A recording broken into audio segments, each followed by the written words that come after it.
सौतेले रिश्ते।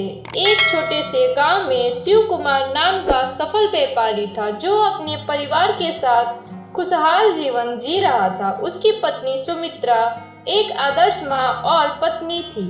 शिव कुमार और सुमित्रा की एक बेटी तान्या थी जो अपनी मासूमियत और चुलबुले स्वभाव के लिए जानी जाती थी। लेकिन सुमित्रा बीमार रहती थी। एक दिन सुमित्रा की मृत्यु हो जाती है जिससे तानिया की देखभाल में दिक्कत आती है। कुछ दिनों बाद शिव कुमार एक कठिन निर्णय लेता है।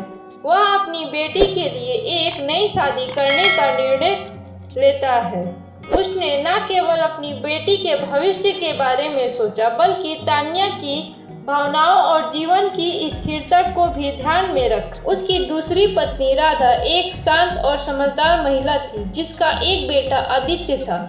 राधा और आदित्य के साथ शिव कुमार का घर एक नई शुरुआत के लिए तैयार था। जब दिन को नए परिवार में सहज होने में कठिनाई हो रही थी और तान्या को उसकी उपस्थिति की आदत डालने में समय लग रहा था, राधा और शिव कुमार ने दोनों बच्चों को एक दूसरे के साथ समय बिताने की सलाह दी और कोशिश की कि वे एक दूसरे को समझ सके।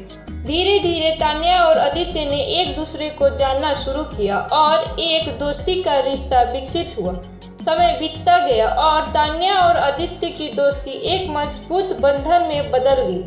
वे एक दूसरे के साथ समय बिताने लगे, स्कूल के प्रोजेक्ट में मदद करने लगे और एक दूसरे की खुशी और समस्याओं में शामिल होने लगे। आदित्य ने तान्या की चंचलता और सकारात्मकता को अपनाया जबकि तान्या ने आदित्य की गंभीरता और स्थिरता को समझा और सराहा। उनकी दोस्ती में एक गहरा रिश्ता पनपने लगा। आदित्य ने तान्या के लिए एक सच्चे दोस्त की तरह खड़ा होना शुरू किया और तान्या ने आदित्य को अपने बड़े भाई के रूप में देखना शुरू किया। वे दोनों एक दूसरे की मदद करने लगे, एक दूसरे के लिए समर्थन बनने लगे और परिवार की खुशियों का हिस्सा बन गए। एक दिन आदित्य को एक गंभीर स्वास्थ्य समस्या का पता चला। डॉक्टर ने कहा कि उसे एक कठिन सर्जरी की जरूरत है। यह सुनकर तान्या और उसकी माँ राधा बहुत चिंतित हो गई।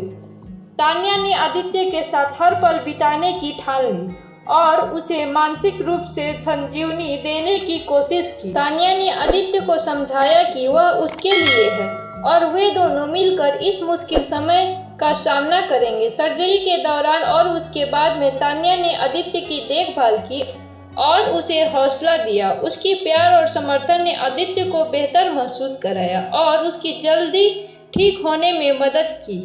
आदित्य की सर्जरी सफल रही और वह धीरे धीरे ठीक होने लगा। तान्या और आदित्य की दोस्ती अब एक मजबूत बंधन में बदल गई थी। उनके रिश्ते ने परिवार की एकता और प्रेम को भी सुदृढ़ किया। राधा और शिव कुमार ने देखा कि उनकी संतानें एक दूसरे के लिए कितनी महत्वपूर्ण हैं और उन्होंने इस नए रिश्ते को गहराई से सराहा।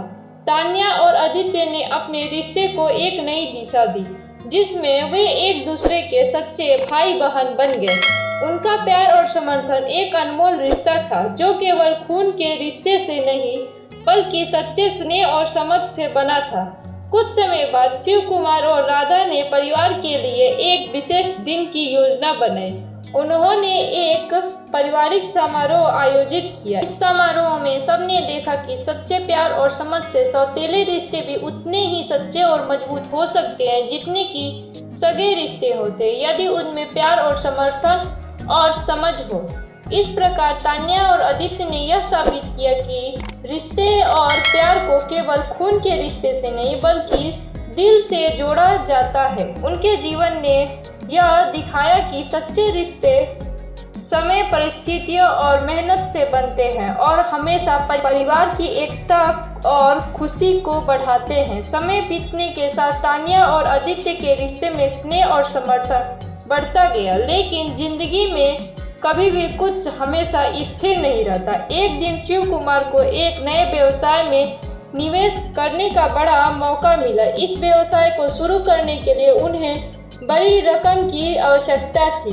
यह व्यवसाय शुरू करने का निर्णय परिवार के लिए आर्थिक दृष्टि से महत्वपूर्ण था, लेकिन इससे तान्या और आदित्य की पढ़ाई और दैनिक जीवन पर भी असर पड़ सकता था। तान्या और आदित्य ने अपने माता पिता की चिंता को समझ और उनके सपोर्ट सिस्टम के रूप में खड़ा होने का निर्णय लिया। शिव कुमार का नया व्यवसाय शुरू हुआ, लेकिन प्रारंभिक दिनों में ही कई समस्याएं उत्पन्न हुई। आर्थिक दबाव के चलते परिवार को कई कठिनाइयों का सामना करना पड़ा।